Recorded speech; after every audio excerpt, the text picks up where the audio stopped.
Well, we have been discussing AI for climate studies, for climate forecasting, Earth system science, and so on, and it's become pretty ubiquitous. And the discussion in the mainstream media is also quite regular. You know, responsible AI, ethics, this, that, and the other thing. And there is always a question when something invades a system so rapidly, then you have to wonder whether we are being a little bit over optimistic about what it can do. Because if you keep reading news articles, it seems like AI can do pretty much anything and everything. So, this is a nice caveat of a paper which says weak baselines and reporting biases lead to over optimism in machine learning for fluid related partial differential equations. That's a particular application of AI that may be producing over optimistic reactions, but climate science is actually a fluid, and it's all about partial differential equations, and we always worry about baselines anyway. Even for global warming, we are saying we are 1.5 degrees C above pre-industrial threshold, we crossed a dangerous threshold, and so on, even though we know that the baseline itself is not very solid, right? So keeping that in mind, let's read just a few points from this nice paper. There's a lot of technical details that I'm happy to confess that I'm not an expert in this, but I want to be aware of what's happening because we are using it quite a bit, right? So it's like a tool that we are using, like driving a car without knowing exactly what the details of the engine and the system are, right? One of the most promising applications of machine learning in computational physics is to accelerate the solution of partial differential equations. The key objective of machine learning based PDE solvers is, of course, to output a sufficiently accurate solution faster than the standard numerical methods, which are used as a baseline for comparison. So you do baseline standard methods, and then you do ML based approaches, and then you compare to say it's faster, more accurate, this, that, and the other thing. We first perform a systematic review of the ML for PDE solving literature. So it's a meta-analysis out of all of the articles that report using ML to solve a fluid-related PDE and claim to outperform a standard numerical method. We determined that 79%, so 60 out of 76 papers they looked at, make a comparison with a weak baseline. Second, we find evidence that reporting biases are widespread, especially outcome reporting and publication biases. We conclude that ML for PDE solving research is over-optimistic. Weak baselines lead to overly positive results, while reporting biases lead to underreporting of negative results. So people only focus on positive results. To a large extent, these issues seem to be caused by factors similar to those of the past reproducibility crises. Researcher degrees of freedom and a bias towards positive results. We call for bottom-up cultural changes to minimize biased reporting, as well as top-down structural reforms to reduce perverse incentives for doing so. There is a bandwagon effect in every research community. If somebody says marine heat waves, then suddenly there are lots of papers on marine heat waves. If somebody says AI improves predictions, then we are applying it in all sorts of situations, and I myself am part of such a paper looking at using ML for predicting intraseasonal monsoon rainfall, claiming that we did better than the dynamic models, right? So I also have to be aware of these things. So we'll read some introductory material and brief texts from the rest of the paper and the discussion, because we will skip many of the technical details which I will not be able to explain properly, even though I read it and I have a sense of what it is and it is important, but not for this purpose of just giving you a sense of what we may be walking into in terms of being over-optimistic about interpreting ML performances for climate-related issues, which are PDE-driven systems, of course, even though we are doing it in a very non-PDE sense where we are not actually using PDE solvers ourselves. They are being used, of course, to improve models, model parameterizations, and combining models and ML to do forecasts, etc. Many fields of science have experienced reproducibility issues. In some fields, reproducibility issues are thought to impact the validity of a considerable percentage of published research. These issues are often caused by pitfalls with data analysis and statistical techniques, as well as by a systematic bias towards publishing only positive results. No reviewer will allow you to publish negative results, I guess, as these issues can undermine the credibility and authority of an entire field. They're often referred to as a reproducibility crisis. And as interest in machine learning grows, more and more scientific fields are exploring whether ML can be used to advance science. For some problems, ML has demonstrated the potential to do so, no question about it. However, there are increasing concerns about reproducibility issues in ML and ML-based science as well. Compiling evidence from 22 articles across 17 fields analyzing reproducibility issues across 294 articles, Kapoor and Narayanan argue that there is a reproducibility crisis in ML-based science. So, this paper is focused on PDE solvers, but already it's been reported that in general, across many fields, 17 fields in fact, there is a reproducibility crisis when ML is being used. Other large-scale analyses have found frequent reproducibility issues across hundreds of articles in medical ML, common pitfalls including data leakage, poor data quality, weak baselines, and insufficient external validation. In each case, pitfalls result in over-optimistic assessments about the performances of ML. In recent years, there has been interest in using ML to advance research into partial differential equations. So now we are zooming in. Scientists and engineers study PDEs because they accurately model the behavior of many physical systems, climate systems being one of the fundamental systems depending on PDEs, driven by PDEs, Navier-Stokes. Partial differential equations relate the output of a function to partial derivatives with respect to input variables, usually space and or time.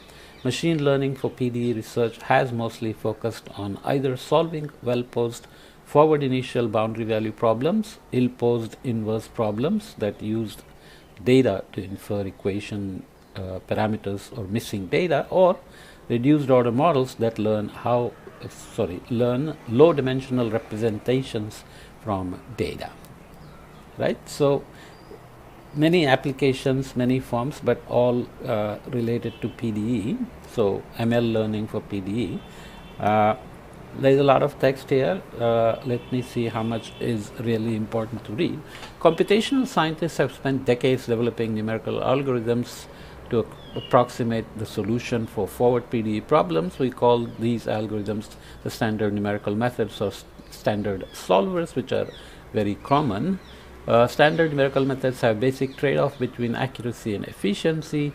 Computing a more accurate approximation takes more time, so often it's about time step, about resolution, implicit methods, explicit methods. All kinds of studies exist to show how we compromise accuracy and computational efficiency and speed for solving PDEs. In principle, ML could be used to learn new algorithms or surrogate models that reduce the time required to output an approximate solution compared with standard solvers. Let's say you want to do a 15-minute forecast of rainfall for a flood, but your model resolution can be so high that you are basically not going to be able to integrate forward for 15 minutes to stay ahead of the 15-minute forecast needed, because Even if you take a regional model, even if you focus on a particular region like Mumbai, you can still have lots of computational expenses. And then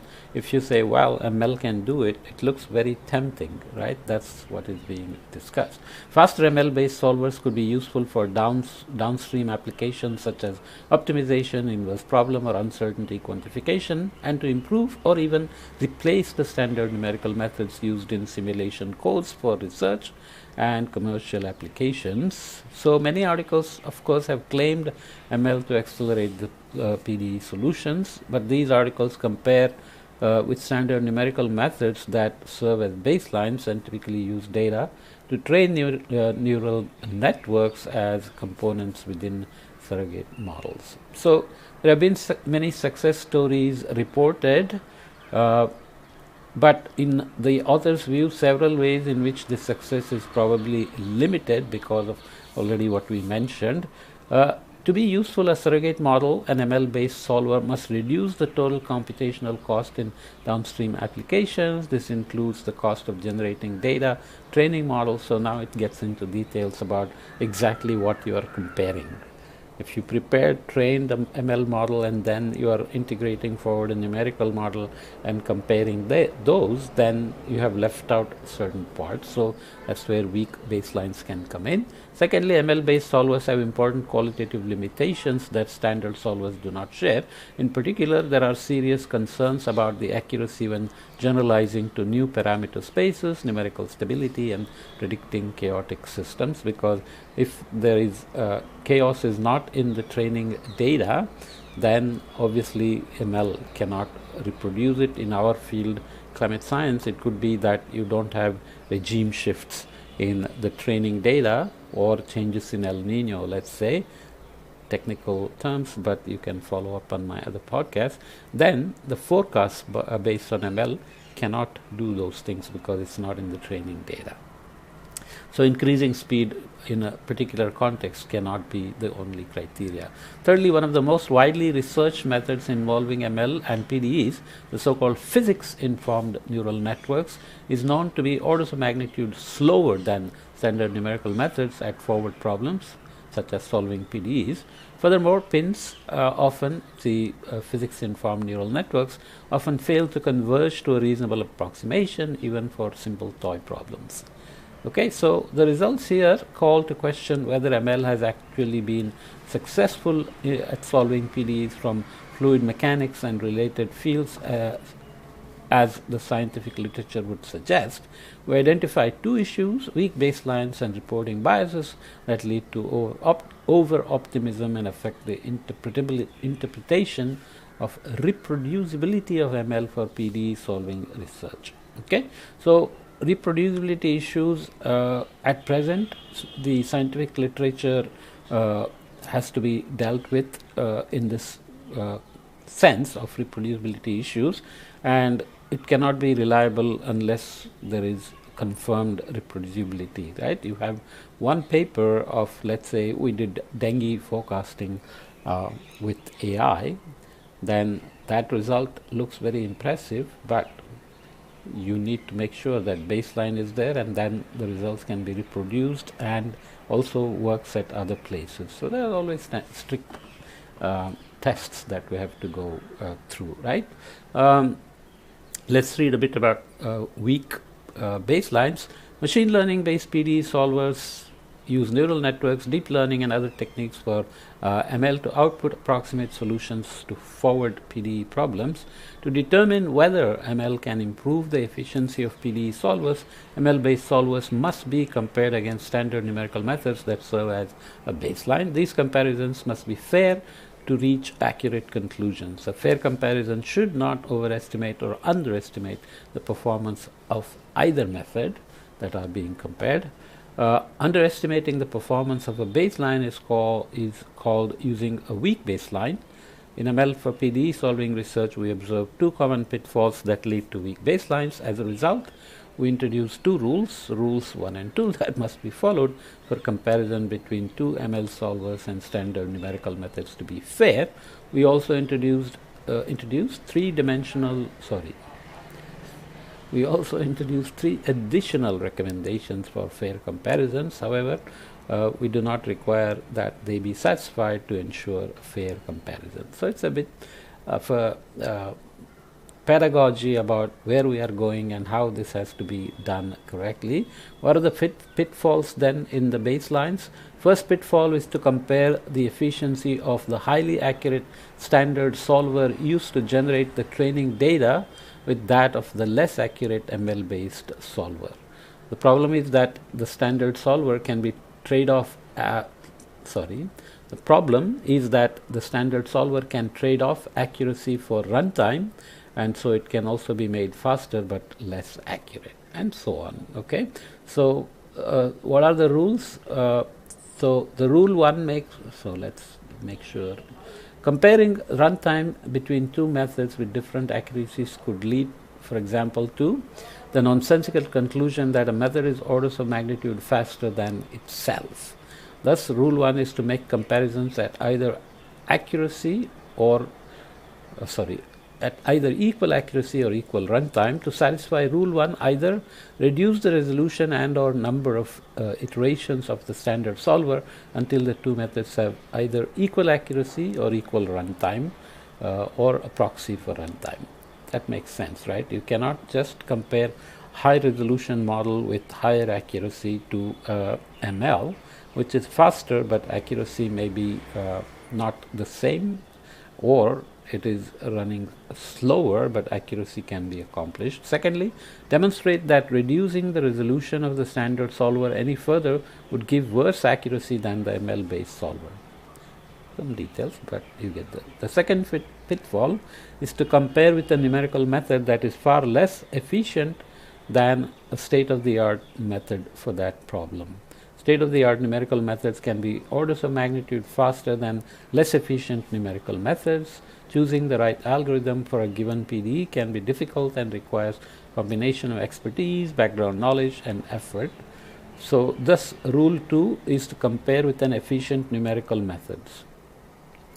Basically, when you solve a problem, you may be trying to reduce numerical diffusion, dispersion, etc. So use certain methods. So you go between efficient and inefficient methods based on what efficiency means. Could be accuracy, could be compute time, and there are other ways of thinking about this, such as smoothing out peaks, and that's numerical diffusion, dispersion, etc. So the optimization of a choice of numerical method and resolution is very complicated. Obviously, that makes baselines to be defined, very carefully and not just recklessly. So they did a meta-analysis and basically found that they could replicate article's primary outcome and achieve substantially improved performance with a different baseline. Article reported performance relative to a weaker baseline in the abstract but a stronger baseline in the results section or the appendix. So there were various mismatches in the baselines and the comparisons and the claims of ML doing better, remembering that all the papers that do that are typically going after positive results which say ML is better than standard solvers. Okay, so baseline used in some papers, baseline used implicit time stepping when explicit time stepping would have been faster. So that's what I meant by choosing numerical methods. There are reasons to choose implicit versus explicit time stepping, because implicit time stepping can allow larger time steps compared to explicit time stepping, and so on. Okay, reporting biases then.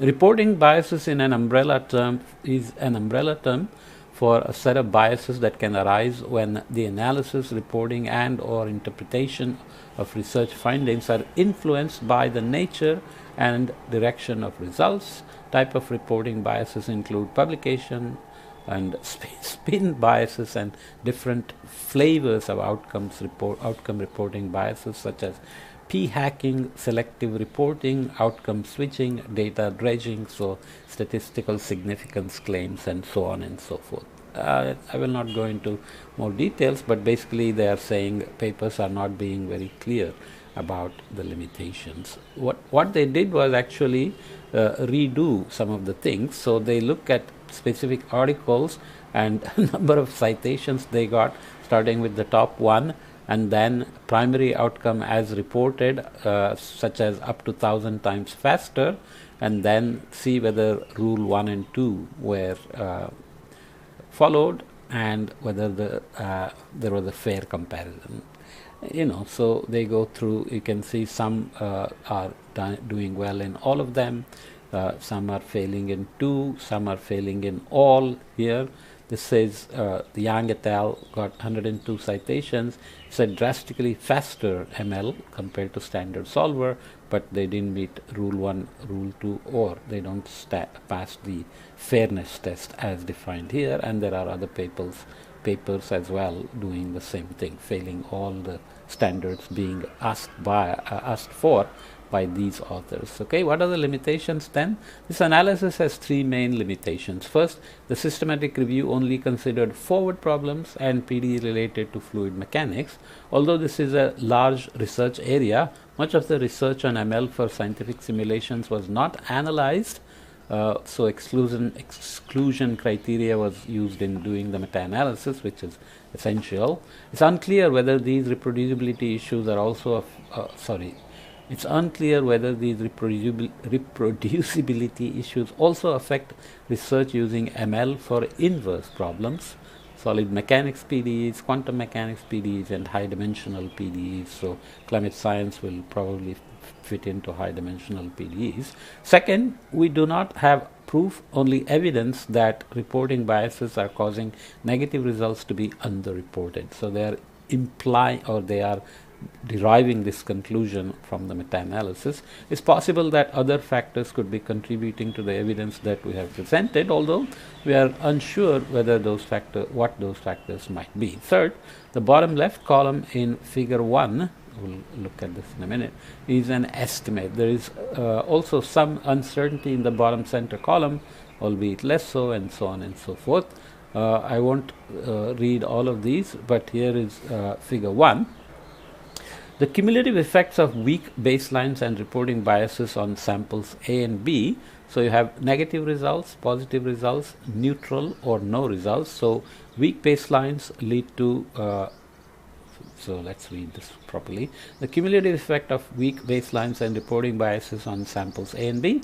Each circle or hexagon represents an article, whereas each color represents the result of comparing the relative speed and accuracy to a standard numerical method. A, we estimate that the results would be we estimate what the results would be with strong baselines and without outcomes reporting bias. In B, an example of what the results would probably be without outcome reporting bias, and see the same results in the published literature. So it's basically trying to compare what the paper claims and whether they passed the test for weak baselines and positive results, and then reporting bias, and then how the outcome would change from negative or positive results to neutral or no results in both samples. So it's a bit too schematic, but you can think about it a bit more if you want.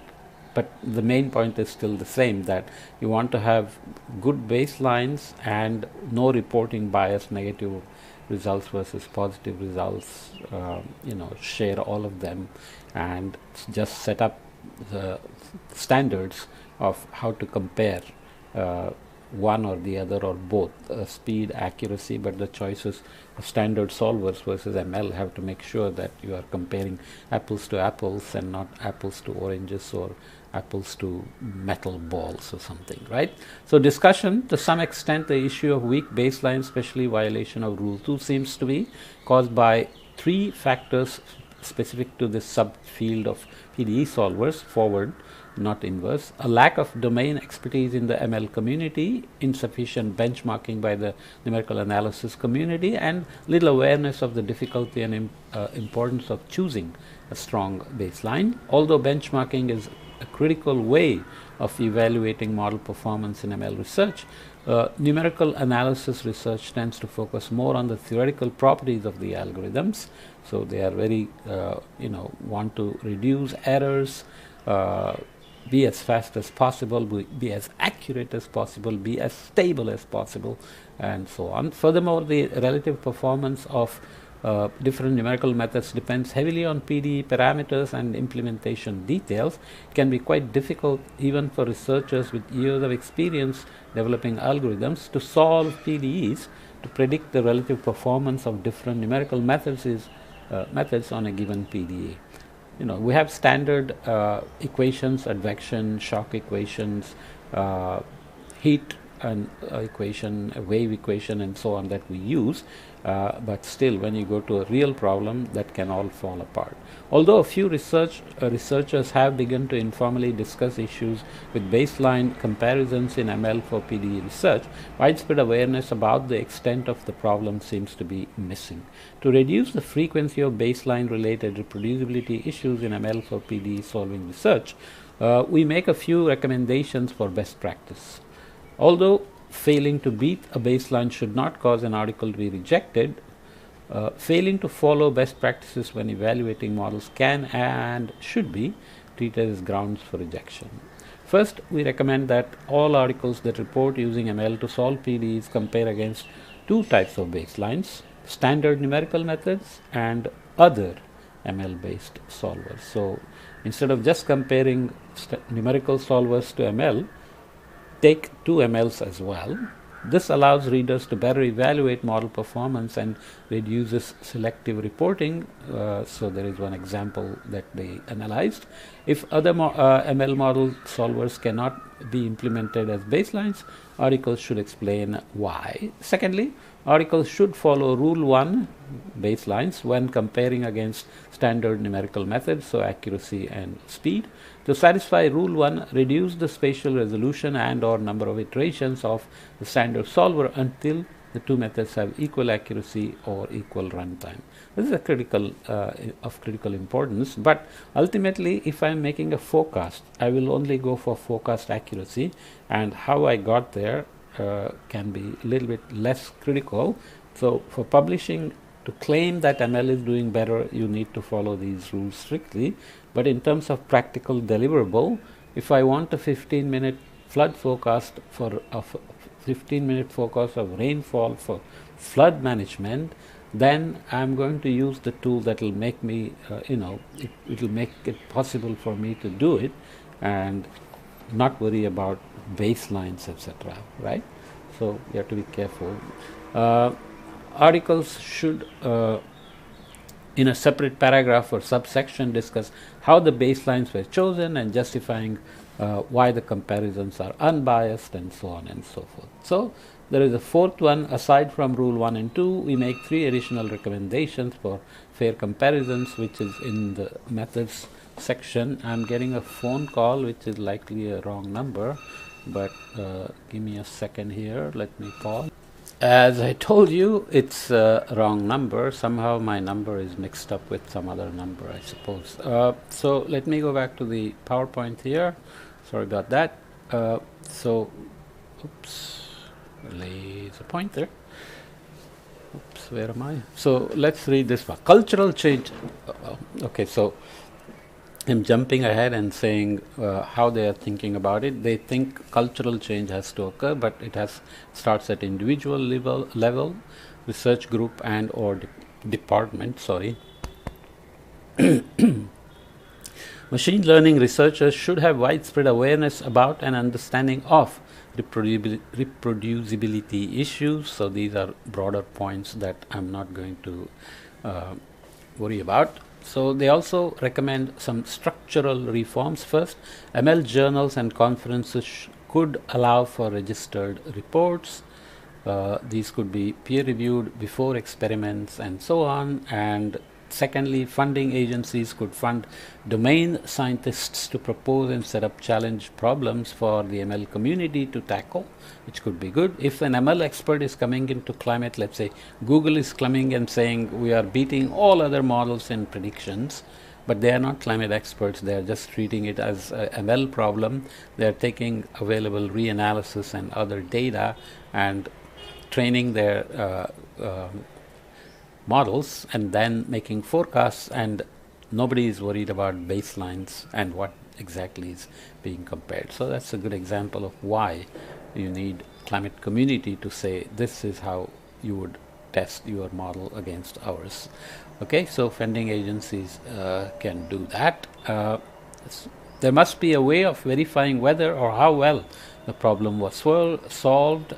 Thirdly, the scientific community must agree that solving the problem would be a valuable contribution to science. So it's not like we are fighting against each other. We are just making sure that we are comparing apples to apples, and both can benefit from doing these comparisons and merging the methods when necessary. Like in climate forecasting, it will not be one or the other. It will be a combination of dynamic models and AI for sure. A challenge problem with these qualities would have clear evaluation metrics and either a standard baseline or no baseline at all, thereby eliminating the potential for weak baselines, reducing opportunities for outcome reporting bias, while also directing ML research away from toy problems and towards those of greatest scientific importance. So our business is a bit simple climate prediction business in the sense of just looking for accuracy in forecasts, whereas improving climate models will go in a slightly different way.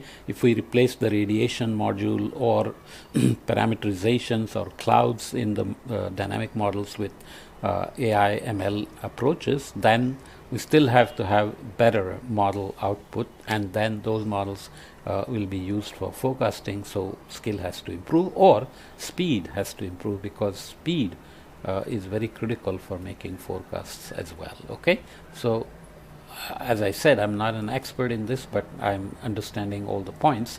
Hopefully I also translated them in a way that you can understand the main points. Okay, see you in the next topic.